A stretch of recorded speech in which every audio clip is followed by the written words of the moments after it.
Welcome once again to St. Caudle Christian People's Alliance, and we're going to cover a diversity of subjects. Wow, we'll start with an easy one. We'll sort of get you shoehorned in there, Sid. And the first thing is the Labour Party are not friends with small and medium businesses. The big boys are looked after, but the little boys, which represent nearly 80% of our wealth in United Kingdom, forget it. They've been hit by the minimum wage and other things, something rotten. 18-year-olds, £10 an hour. 21-year-olds, £12 an hour. And they want to make it worse. They want everybody on £12 an hour. Do they not understand basic business principles? If you're in hospitality, this could end your business. Pub closes every day of the week, never reopens. Yes, well, you see, the thing is, it's very easy for the Labour Party to increase the minimum wage because it costs them nothing. So they make this bold announcement, oh, look what we're doing to help the poor. We've increased the minimum wage, but they don't pay. They don't pay any of it. The people that pay are business. And what they should be doing is focusing on helping businesses and supporting businesses to get more people in employment. Because you see, young people also lose out this way because some of them aren't going to get jobs. So, it's like, oh, we've increased their pay, but they've actually lost their jobs. And one of the things that's happened under this Labour government is that unemployment's gone up quite considerably from 4.6% when they came in to 5.2% now. And by the way, when the Labour Party left office in 2010, unemployment was 7.8%. So the Conservatives got it down considerably, even despite COVID. They got unemployment down to 4.6% when they left office from 7.8. So the Conservatives did very well on unemployment. The Labour Party are proving to be a disaster. But you see, the problem is, back to what we were saying last time, is that they just see the economy as like a cake. So we're going to divide it up more fairly and we're going to take money off the rich and give it to the poor. They don't realise that business is the engine that produces the wealth. And if you don't support business and help business, everyone ends up worse off. They don't grasp this and they need to grasp it. Something that's happening on our high streets is closure of banks. Lloyds have just announced 71 branches to close. Now, it's not just Lloyds, it's Halifax included in this and Bank of Scotland included in this. Now, we're supposed to be going to a post office. Well, they're closing as well. Or in certain centres, depending on the population, there's a shared bank. Bit of a novelty, that. Does it work? Well, yes, I mean, in the sense that now you can, if you've got an HSBC bank account, you can go to a Lloyds Bank cash machine and get your money out. So, which is good, which is a big step forward. But the reality is that a lot more people now do their banking online. I mean, I do, let's be honest. And cash is becoming used less and less. I mean, I've virtually stopped using cash entirely, frankly. I mean, I never bother to get any money out of the cash machine now. I mean, I do all my transactions online. I mean, including giving in church, including whatever I'm doing. I just do it as a bank transfer. Um, it's because it's the easiest way to do it. If I want to give money to my children, I give it to them by just crediting their bank account. I don't send, some time in the past, I used to send cash in the post. I never send cash in the post now. I just do a bank transfer. And, because that's what's happened. I mean, I virtually never go into a bank now. The only time I go into a bank is when, after the Christian People's Alliance conference, some people have paid by cash, and I've got to go and pay money in because money was paid in cash. That's the only time I ever go into a bank. I never go into a bank for my personal use. But 20, 30 years ago, I was going into a bank on a regular basis and going to cash machines on a regular basis. So, things have changed. And it's inevitable that bank branches are going to close because the way people are banking are going to change, and it's got to be more efficient. And it's right, frankly. Well, it's all right for you, Sid. You're not a granny, and they find it particularly difficult. And by the way, were you actually saying you pay your kids' pocket money and credit their bank account? No, no. What I do is I give them money for Christmas Oh, you're all heart, Sid, aren't you? and for their I mean, birthday. think of the personal touches. No, well, it's. I have to confess that the reality is that in the past I bought them presents, but my ability to buy presents accurately is not very good. So I can spend a whole lot of money buying them a present, wrapping it up, sending it to them, and they think, "Oh, look what Dad's bought us." It just seems to be a waste of money for me and a waste of time for them, frankly. And they're much happier if I just send them money. But they buy all the presents for the grandchildren. I've already sent them money to buy presents for the grandchildren for Christmas, and they're happy. They've got money to extra money to buy presents for the children. They wrap them up. These are from Grandad.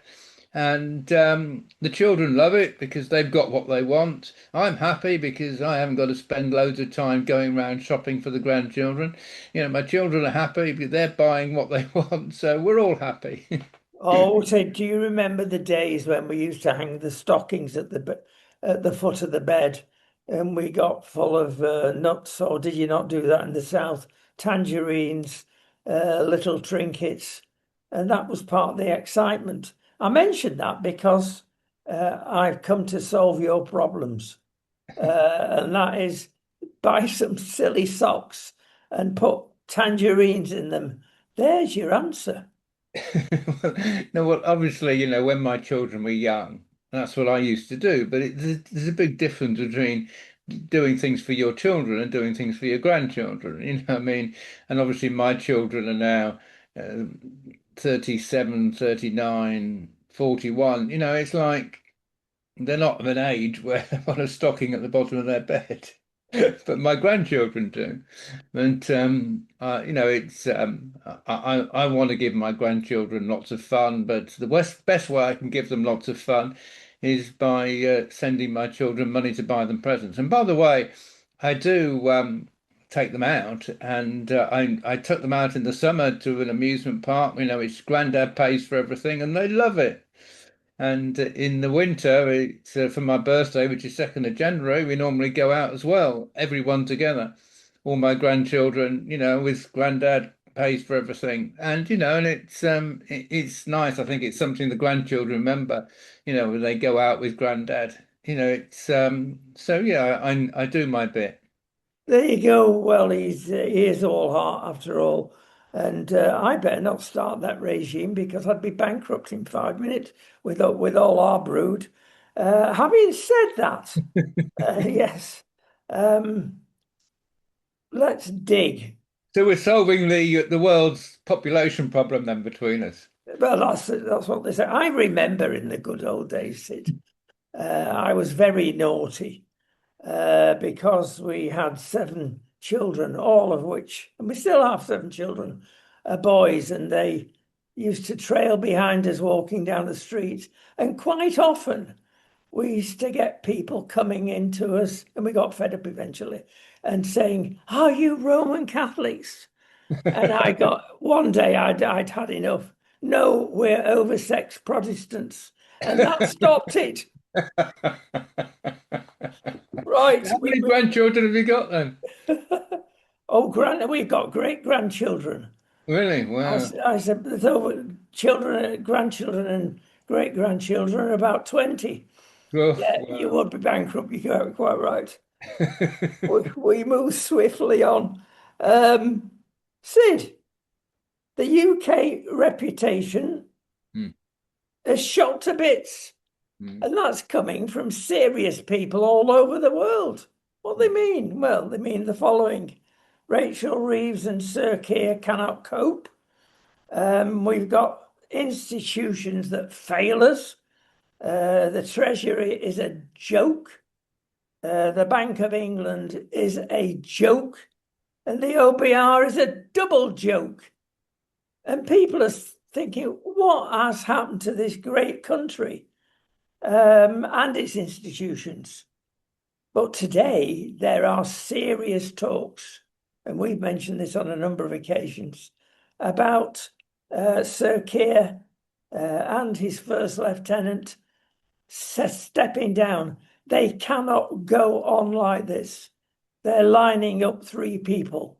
One is Ms. Mahmood, the other is Angela Rayner. Now that's going to be nice, having the Lady Rayner as PM of Britain.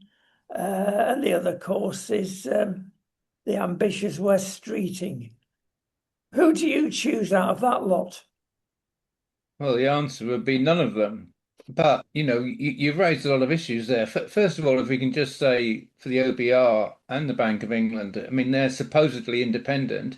I thought the OBR actually did very well in the way that they made it clear to Rachel Reeves that she wasn't making good decisions. And the way that she telegraphed her budget and announced in advance ideas, including raising the basic rate of income tax just to test the water, was actually harmful to the whole British economy because she was creating so much uncertainty. Now, well done the OBR for actually making that clear. But unfortunately, the chair of the OBR then has to resign over the budget leak, which was unfortunate. But the OBR did well. I mean, what is crazy is the Office for the Value of Money, which a new quango, in addition to the OBR, which this Labour Party set up, which is an utter waste of time and has produced no value for money whatsoever. I mean, it's not the OBR, it's the additional quangos they created. And as far as the Bank of England is concerned, a lot depends on how good the chairman is. I mean, under Mark Carney, they were a complete disaster. Whereas under some previous, chairs, they've done well, but they do at least set interest rates independently. So previously, the government set interest rates, so at least that's happening independently. And Keir Starmer's trying to claim credit for interest rate cuts, which is just nonsense because they're set independently and they were going down anyway under the Conservatives. And they're going down worldwide now as inflation goes down. But I mean, what this Labour Party's done is put inflation back up, which makes actually interest rates reduction less likely now. But if you then move on to talk about possible Labour leaders, you see, one of the things that influences me is not what they say, it's what they do. And of course, we've had major problems with Angela Rayner with what she's done. There's no question that she was dishonest about claiming that the flat in Brighton was her main home to avoid 40,000 stamp duty. And there's no question either that when she then announced that it wasn't her main home, it was a holiday home in order to reduce the amount of council tax she paid. So when she bought the property, it was her main home. But then a matter of a few weeks later, it wasn't her main home because that meant a reduction in council tax. Frankly, obviously, the whole thing was completely dishonest. But now Keir Starmer says, oh, no, no, no, no, there was no evidence of lack of integrity. So Angela Rayner can come back into government. I mean, it's just nonsense. And then if you look at Mahmood, I mean, she's made all these wonderful headline announcements. We're going to reduce the use of hotels because asylum seekers are going to go into army barracks, and we're not going to allow anyone that refuses to take asylum seekers back to have any visas at all, and all these other announcements that she's made. And actually, none of it has been put into effect. So she's made wonderful, bold announcements and declared how pleased she is at the press response to her announcements, but nothing's actually happened. So it's all just paper talk. So no, I don't want Mahmood to be Prime Minister. I don't want Angela Rayner to be Prime Minister. She'd be a complete disaster and has proven dishonest. And frankly, I've got no confidence either in Wes Streeting because he's all over the place. He doesn't adopt consistent, courageous policies. So I've got no confidence in any of them, frankly. We've got an outlier here and we've got to watch it. I can't see for 1 minute Kemi or Nigel being over the moon losing their best assets, in other words, Reeves and Starmer, because that gives them, well, the nation's fed up, vote for them. Somebody might come in the Labour Party and make half a fist of it. That's not going to be good for these hopefuls for the next election, is it? Well, they're not going to, though. Let's be honest. I mean, another possibility which you've not mentioned is Ed Miliband. Ed Miliband, the hero of net zero, who is now greatly respected by the Labour Party. And when he was leader of the Labour Party, back in the 2010 general election, they didn't know what to do. They absolutely didn't know what to do. I mean, he came in and they had no answers whatsoever to the mess that the economy was left in 2010.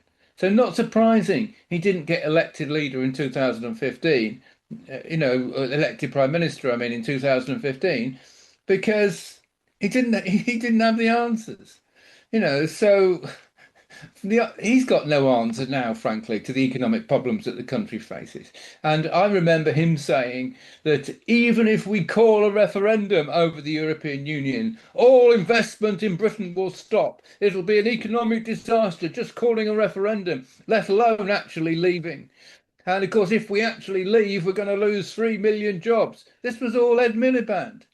I mean, what he said was completely false then, and he's got no ideas now. I mean, there's nobody there in the Labour benches that has an ounce of confidence that can do a good job of running the country. And by the way, while I'm just talking about this, one other thing that exercises me over this Labour government is the way that they announced, we're going to have an inquiry into the grooming gangs. And we're going to get to the root of this problem. We're going to solve the problem. They then, when they announced the inquiry, put such conditions on it that even the victims say, we're not going to take part because we're not allowed to talk properly. The people they appoint as chairs say, we're not going to chair these inquiries with these conditions that you're imposing. We've got to be able to talk to the victims and hear their stories. We're not just going to have submissions in advance that can't be and no oral evidence. We're not going to have that, so we're not going to run the inquiries. Keir Starmer says, oh, doesn't matter, we'll find somebody else to run them. Have they found somebody else? No. Are they doing anything about grooming gangs? No.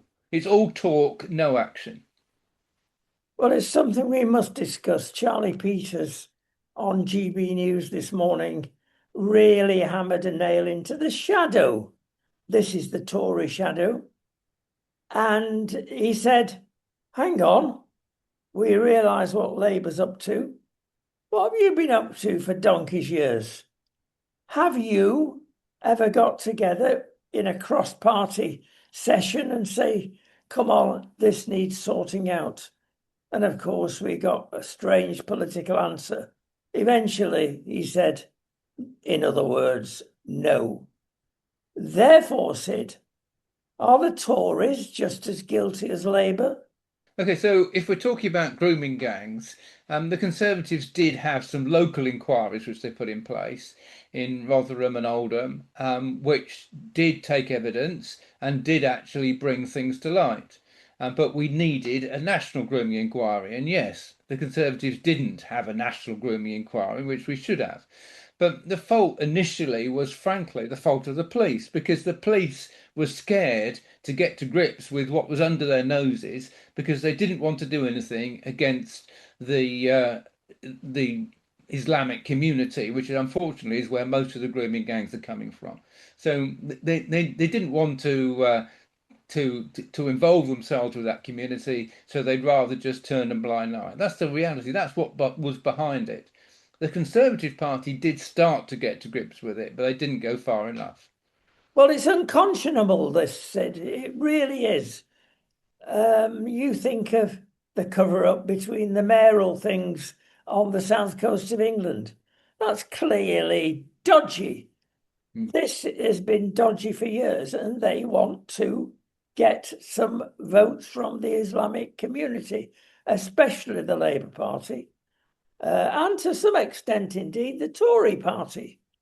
This isn't politics, it's a shambles. Well, yes, absolutely. But the result of this, I was reading this morning about how this head of ISIS is a British citizen with his wife and family in Slough in the UK. And prior to him becoming the head of ISIS in Somalia, where he is now, as a British citizen, he was an imam in a mosque preaching hate sermons. Now, we gave him British citizenship while he was an imam in a mosque preaching hate sermons. You know, what on earth is the Home Office up to? I mean, there was masses of evidence that this man was incredibly dangerous and a great danger to our society when we gave him British citizenship. I mean, it just goes to show that we've got nowhere near to getting to grips with the problems that the Islamic community faces, where they are committed to a radical view of Islam, which all the extreme groups like Hizb ut-Tahrir and Tabligh Jamaat and all these groups are, and including obviously ISIS, which these people have got links to. Anyone, you see, which is roughly about 30% of all Muslims. I mean, I'm not attacking all Muslims, the 70% of Muslims that are generally law-abiding and peaceful, but 30% is still a very large number. And it's those people we need to get to grips to and say there's no way you can become a British citizen, and if they've come here illegally, they should be deported. End of story. Well, we think we're in the bottom of the cesspit. No, we're not. We've got to cover Calamity Lammy. I'm going to read you something, and I can't even believe that I'm reading this. The number of things that have gone wrong. I'm thinking of prisons in particular. There are 250 people out there that have been released in the last 12 months that should never have been released. 250. Wow. A whistleblower has come out with some truths. I think he was in for fraud, but what he saw in there has got to be made known. And he said nobody obeys the laws in prisons, especially the prison officers. They take the easy way out. They see drugs being shared on a daily basis, and rather than being jumped on, they just let it happen because it's the easy life. Some officers can't speak a word of English. What they've been employed for in prison then? That's another indictment. The other thing, or the other things, Lammy says we can solve most of the problems by computerization. Really? Oh, well, we can't lose the papers. If it's in a computer, you can do more damage with a computer than you can with the occasional lost piece of paper. I do assure you, Mr. Lammy. And there's 40% reduction. Well, no, 60%. Your reduction in sentences. In other words, 40%. Oh, well, that's your time served. Off you go. Just to release more prison cells. Well, that has been a disaster. Figures are coming out every day about that. 20% of prisoners who are due for release are kept in prison simply because of the inefficiency of the system. Oh, I forgot you were due out this week. And they're serving months extra. I mean, how could it be worse than that? Okay, well, both the Labour and the Conservative parties have got the wrong approach to solving the problems, the criminal problems that we face.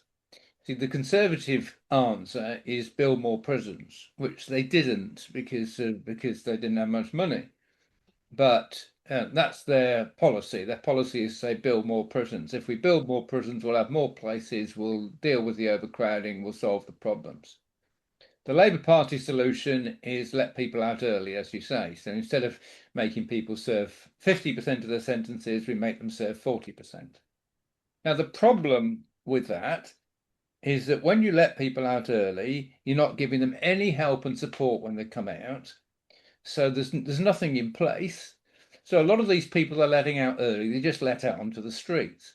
Even if they've got a home, probation will say you can't go back home because you're dangerous to your children, so we're not letting you go back home. So they're just put out into a hostel or they're put out onto the streets, and there's drugs in all these hostels, and so the people are utterly miserable.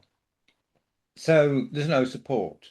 The end result, therefore, is that these people that let out early offend again. Now, reoffending is above 40% on a national basis. So there's 40% of the people let out as it is now that reoffend. So then they're back in court. We've got a massive backlog in the court. They're then back in prison again.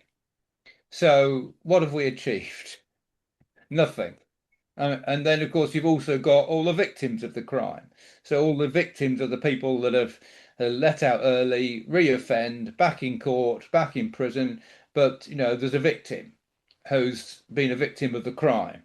So the right approach, which we've been saying over and over again now, is to work with people when they come out of prison to guarantee that people that come out are given proper housing, proper help and support so they don't reoffend. Now, we've got charities like Saltbox in Stoke and Message Trust in Manchester that have done this with charitable money and got reoffending down below 10%. So we know it works, we know it can be done. And if you reduce reoffending from 40% to 10%, then obviously everyone gains. You've got fewer victims, you've got fewer people in court, fewer people in prison, and people in prison have got something to look forward to when they come out. So everyone's happier. And that needs to be the focus. We've been saying this over and over again now for a long time, but no one's listening. But that is the approach that needs to be taken. And that, frankly, will mean that, even if you let people out early, if they're given proper help and support when they come out and they don't reoffend, it doesn't matter. Interesting, Sid. Let's turn to something else interesting. Tony Blair. Keep putting him back in his box and he keeps escaping. The Tony Blair think tank has decided it wants to renew Britain. There's the latest phrase. And he's got the ideas. Now, whether he's stoking the fire to get rid of Sir Keir because they have recently fallen out, allegedly, on a number of occasions, Blair wants the Labour Party to definitely turn to the right, as New Labour did under him, of course. He wants no more net zero. And basically, he wants the economy to grow. Hear to that last one, especially. Well, yes, but because, Tony Blair, the architect of New Labour, did indeed turn Labour away from the left wing, but he also turned Labour a lot more to immorality. I mean, he was on moral issues. Tony Blair was terrible, and I've got no confidence, frankly, in the things that he introduced. But yeah, he was a lot better on economic issues. And yeah, you're absolutely right. I mean, we need somebody that understands business, that can do produce the right economic decisions. And by the way, Tony Blair wanted to take us into the euro. It was only that Gordon Brown, God bless Gordon Brown, that actually stopped us going into the euro. And Gordon Brown had a better understanding of the economy probably than Tony Blair. And the two were working together. So what we need is a chancellor like Gordon Brown, somebody that can really make decisions and understands how business works and can sort out the economic problems that the country faces. That's what we need. Let's talk about some other nasties. There's always nasties in any budget. You've got to wait for 48 hours to look at the small print. And again, it's happened. And this time, it's going to affect millions of people. It's the tax trap because of raising levels of tax across the board. everybody will be taxed on their whole pension. If you've been what the governments throughout the decades have said, look after yourself as much as you can, save for a private pension if you want a super duper job on top of the state's pension. She's got the lot. You'll be taxed now from 2028 on everything. Now that's a lot of money she's going to get. It's not worth saving. Spend it, enjoy yourself, eat, drink, and be merry. Well, yeah, I don't totally agree with that. I mean, you see, what's happened is that the Conservatives did substantially increase the tax thresholds until in 2019 they froze them. But they were substantially increased before they froze them. And having substantial tax thresholds is certainly a very good thing because they're keeping people out of tax. So what you're talking about now is that with freezing the tax threshold at 12,500, the basic state pension from 2028 will be above 12,500. So that basically means that even people that are only on the basic state pension, they've got no other income, will still have to pay a small amount of tax, which is certainly regrettable and certainly a bad policy. But it's good that the basic state pension is going up with this, what they call the triple lock. So it's as the highest thing at the moment in the triple lock is the rise in average earnings. So rise in average earnings is going up something like 4.6%. I believe that's the figure. So pensions are going up 4.6%, which is above the rate of inflation. So that's a good thing. So even though pensioners will be paying a small amount of tax, the fact that they're, because of the triple lock, they're still going to be better off. But in terms of the economy generally, continuing to freeze the tax thresholds and bringing more people into tax, and it's also going to affect people at the higher end as well, because there'll be a lot more people paying the 40% tax than were paying it before with that level frozen. And that's going to have a big effect on people that are on middle income. It's a bad policy. It's a very bad policy. And we've talked before about what they should be doing, but certainly freezing the basic rate threshold is in and bringing people at the lowest level into tax is absolutely the wrong approach. Our policy would be to increase the basic tax threshold to 20,000, the 0% band. Just as the NHS is the holy grail, so it appears to be the triple lock. Nobody's got the political confidence to put an end to it. Should it be put an end to?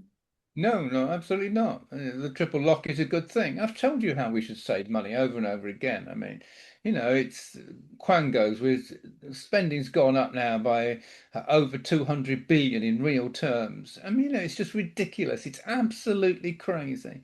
And, okay, you can say, oh, the triple lock is costing us too much. It's going to cost us another 8 billion. Yeah, well, 8 billion's a lot of money, but it's not as much as 200 billion. So it's quite easy. All we've got to do is to freeze all regulations and announce that all our regulations are going to focus on one thing, and that is professional standards. So we're going to have a professional standards authority that focuses on professional standards across the board. That's the only quango that we need, a professional standards authority. And all the rest of it, all the net zero task force and all the rest of this nonsense at the moment, the Office for the Value of Money and the football regulator and all this stuff, we don't need it, frankly.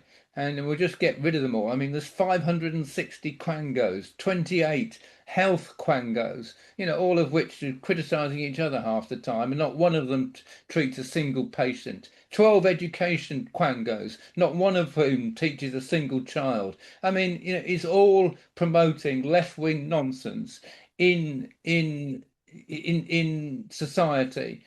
And the sooner we get rid of them, the better. And the sooner we save this 200 billion at least, I mean, at least that we're talking about, the sooner we can realise all the rest of it, including money spent on the health service and money spent on the triple lock, can easily be afforded. Sid, we have a go at the electric vehicle from time to time, and we're talking about nasties out of the budget.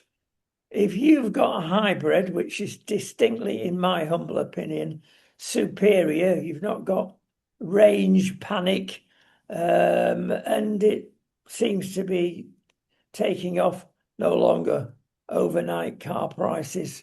If you've got a hybrid have sunk, and the reason being is that you're going to be paying tax on your petrol. You're going to be paying 1.5p a mile on the whole lot. So it's a double whammy. They can't even get that right. And then Mr. Octopus, that's the biggest supplier of electricity, comes along and says, right, we're putting up charging rates. You'll get 6 hours when it's cheaper, obviously in the middle of the night, I would think. The rest of the time you'll pay. Might as well pay for petrol prices. That's a triple whammy. Yeah, I mean it makes a complete nonsense of all this, the government's net zero task force and all the others, you know, all the other environment quangos which they've set up, that yet at the same time they're doing the opposite with the tax policy, literally discouraging people from having electric vehicles effectively and discouraging people from having hybrid vehicles. I mean, it's just frankly this government doesn't know what it's doing. They're just making a complete mess of running the economy. And what you've said there is an example. I mean, they've got no clear, sensible policy. And we can't look forward to them either getting sensible policies in line for our defence. Our nuclear submarines, we can't afford to keep them. The King has just launched a new nuclear submarine, slightly smaller than the rest, and it's taken 30 years to build. There's just no money being put into our armed forces. This is just an example. Frankly, without our nuclear subs, we're literally dead in the water. That's our big deterrent. And it's at all levels that the armed forces are suffering. Even at a European level, Sid, we're out of the European movement, which has not been affected by Brexit because Europe needs our military. But Europe is asking for too much money, £6.5 billion contribution. And we ain't got it. So that's reached a stalemate. Mind you, it's taken donkey's years for Europe to get anything organised, which is, of course, standard practice. But I tell you what, when people say if Putin really has a flip, we're in trouble. Well, yes, you see, Germany has just bought the Arrow defense system from Israel because the future of defense is missile shield. And we've been saying this for the last 10 years, and it's becoming increasingly clear.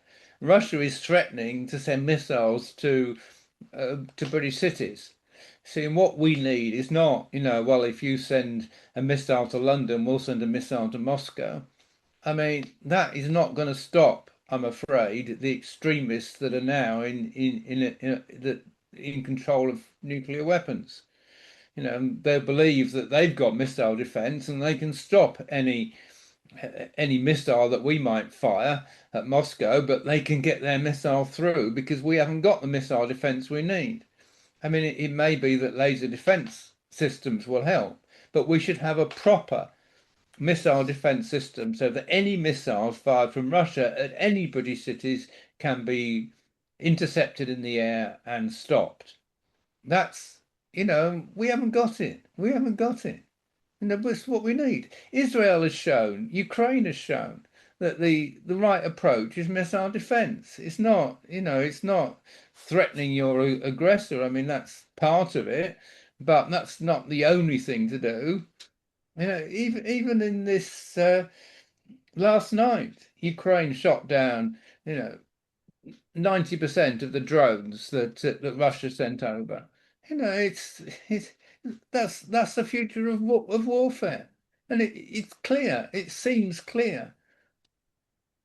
Well, you've strangely mentioned drones. I was going to say, as an addendum to the nuclear submarines, maybe one reason for this slowness, this rollout, is the fact that drones have taken over Well, yes. and new technology has surprised us. Well, yeah, absolutely. And we need to adapt accordingly. I mean, Russia's coming up with more sophisticated drones, and I guess Ukraine is as well. With more sophisticated drones, you send them over. You send the drones over, they're relatively cheap. There's nobody in the drone to get killed. So all you get to do is an effective drone operator that can then send the drone over and you can blow up goodness knows what. Russia's oil depots, Russia's nuclear weapons, whatever you want to blow up with drones. They've blown up the ship successfully with drones. It's that's modern warfare, and we've got to adapt. That's the reality of it, not just focus on having nuclear weapons, and new nuclear submarines. I'm sorry that's no longer modern warfare. We'll come down to Sid and mention Asda. Asda have not been a happy bunny for quite a while, actually. They've been losing pace in the supermarket battles. So they've called in the fire brigade. And as in most companies, number one, how we can cut costs. We've got 150,000 employees, and one glaring example is sickies. People are not turning up to work as they used to do. And this is a disease that seems to affect many countries, especially the UK. But of course, the unions don't like this. It's the strong man against the weak individual. Is it? Should we tackle sickies? They're doing it. They want to get back into full profit again. Well, yeah, I mean, obviously Asda are also being hit by the minimum wage because people just filling shelves, by and large are on the minimum wage. So that'll also affect supermarkets, though it will affect them all. But obviously, Asda and Tesco and Sainsbury's and Morrison's have been affected by Aldi and Lidl that have come in with cheap discount food. And what they're doing is not offering everything that you want to buy, but they offer the most of the things that you want to buy at a cheaper price. And frankly, I do the majority of my supermarket shopping now in Aldi, and it's increasing result. I mean, I don't go into Asda, but also Asda's got a problem that it's been taken on some woke policies, which is again a reason why not to shop in Asda. And generally speaking, companies that have taken on woke policies have lost enormous amounts of business. I mean, the most dramatic example has been Jaguar, where their business just absolutely collapsed when they produced their advert, which didn't even have a car in it. It was just promoting LGBT.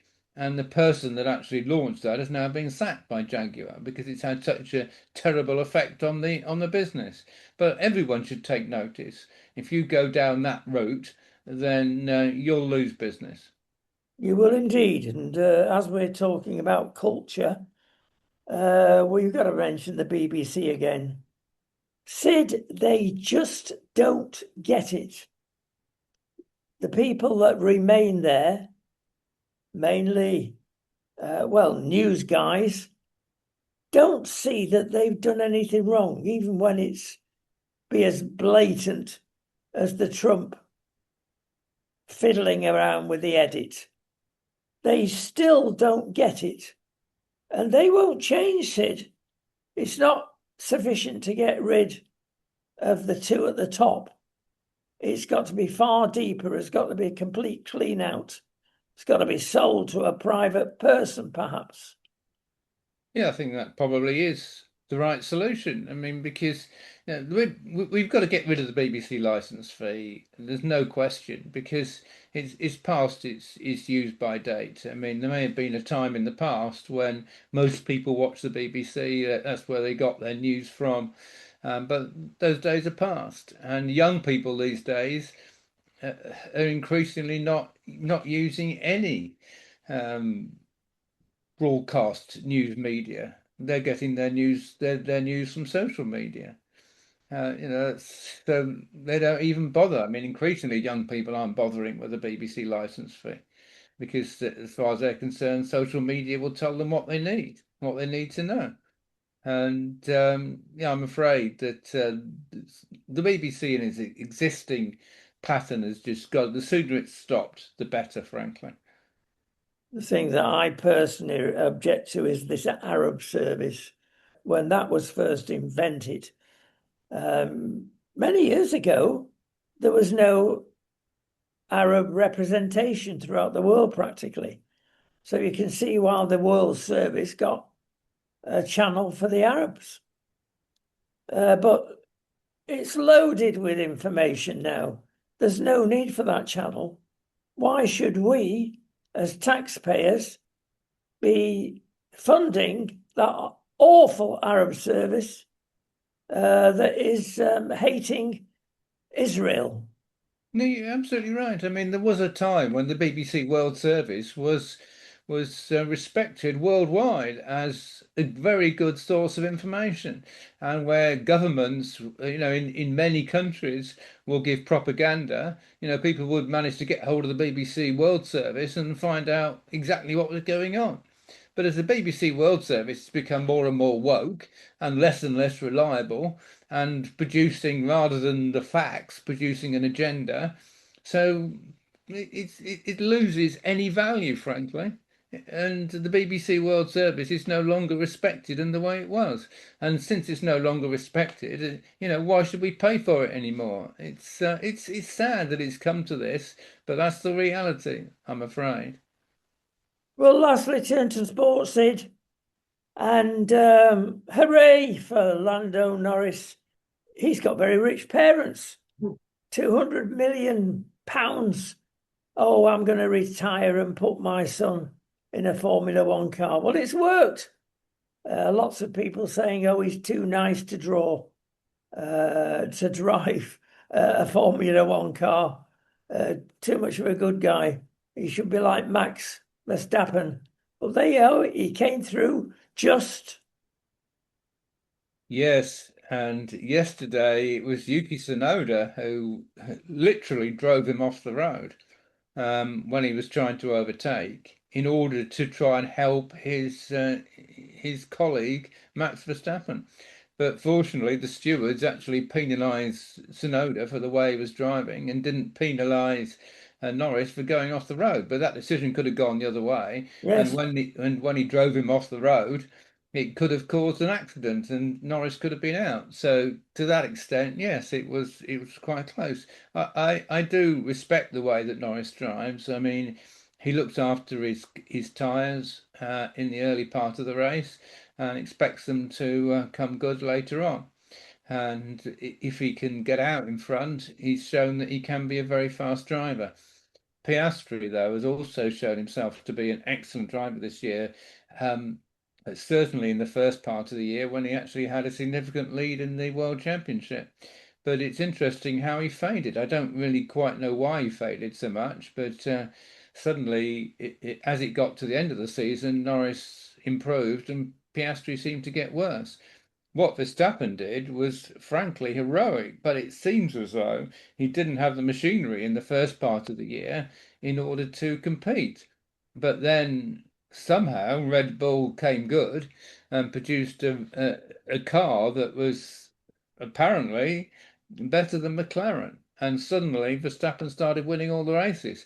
If there'd been one more race in the season, Verstappen would have been world champion. That's the reality of it. But well done, Norris. You've got to look it over. It's a long season. You've got to look at it over the whole season. Over the whole season, he's got more points than anyone else. Next year, there's going to be a whole lot of new regulations come in. So there's no guarantee next year that McLaren will be at the front again. In fact, it could well be that Aston Martin are up there because they've been focusing on 2026 for a long time with Adrian Newey, who's the world's best car designer. So who knows?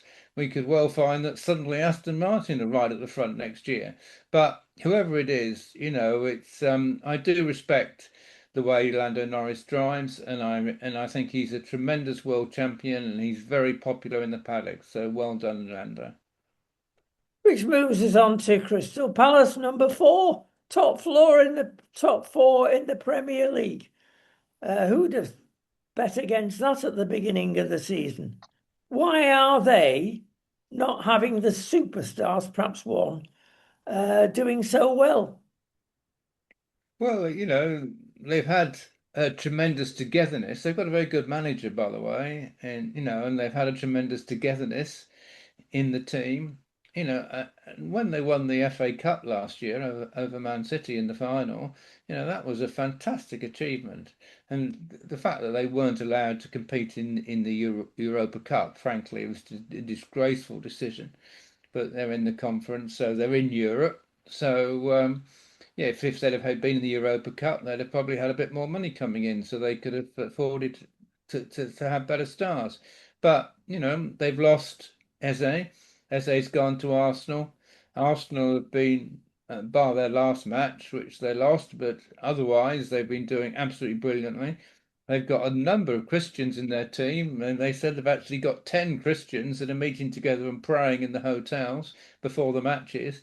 She's a wonderful example. So well done, Arsenal, and well done, Crystal Palace. Has still got a number of Christians in their team. It's great that these teams that are honouring God are being successful. Sure is, and I tell you who's enjoying life at the moment, Geoffrey Boycott. He's been absolutely right and proved right, as a has been, giving advice to the New England baseball setup. I mean, there again, you can't, it beggars belief, Sid. Stop playing 20, 100 over whatever format of the short game you want to play. It's not working. Are they stubborn or stupid or both? Well, to be fair, Rodney, Australia scored at a faster rate than England in the last test, if you look at their innings. So it wasn't all because England were hitting out. I mean, the fact is that we never seem to perform well in Australia. I don't really know why, but I don't think it's about the way they're performing at all. I think it's just the fact that they haven't been able to score enough runs for some reason. And Well, Sir Geoffrey always did well. He had 4 tours to Australia, drew 2 of them, won 2 of them. He's absolutely right to speak out. Well, yeah, obviously, Geoffrey Boycott was the most boring batsman that you'd ever care to watch, and these days, focus is much more on entertainment. So, yeah, I mean, it's good luck to him. I mean, he was successful in just prodding the ball back and occupying the crease and scoring very slowly.